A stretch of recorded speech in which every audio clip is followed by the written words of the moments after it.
আলাইকুম। আপনারা কেমন আছেন? আশা করি সবাই ভালো আছেন। আমি আছি এখন সুন্দর একটা প্রকৃতির মাঝে, এমন একটা জায়গায় গাজীপুরের, মানে এমন একটা ইয়ের মধ্যে আছি, সুন্দর একটা প্রাকৃতিক পরিবেশে, যেখান থেকে অফুরন্ত মানে জায়গাটা আপনার সবুজ আর সবুজ।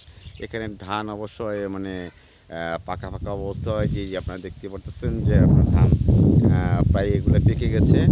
তো আসলে এখানে আসলে বাতাসের যে তুলাটা খাচ্ছে ধানগুলো, এগুলো মনে করেন যে একদম মানে কীরকম ভালো লাগছে। এই সন্ধ্যার টাইমটা, এই দুপুর টাইমটায় আমার খুব ভালো লাগতেছে। এখন আমি আশা করি যে মনে হয় যে এরকম একটা পরিবেশের মাঝে যদি আপনারা চলে আসেন, মানে এরকম, হ্যাঁ, তো আপনাদের অনেক ভালো লাগবে। এটা আপনার গাজীপুরের একটা অনেক বড় একটা বিল।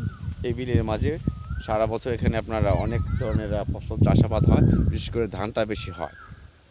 তো এখানে তারপরে এখানে অনেক সুন্দর ধান হয়েছে। যদি এখানে বড় ধরনের কোনো ঘূর্ণিঝড় বা কোনো কিছু না আসে, তাহলে কৃষক সুন্দরভাবে এই ধানগুলোকে আপনারা ঘরে তুলতে পারবে। অসাধারণ ধান, মানে এটা দেখলে কেমন, মানে এটা বলার মতো না, অসাধারণ ধান হয়েছে। মাশাআল্লাহ, আলহামদুলিল্লাহ।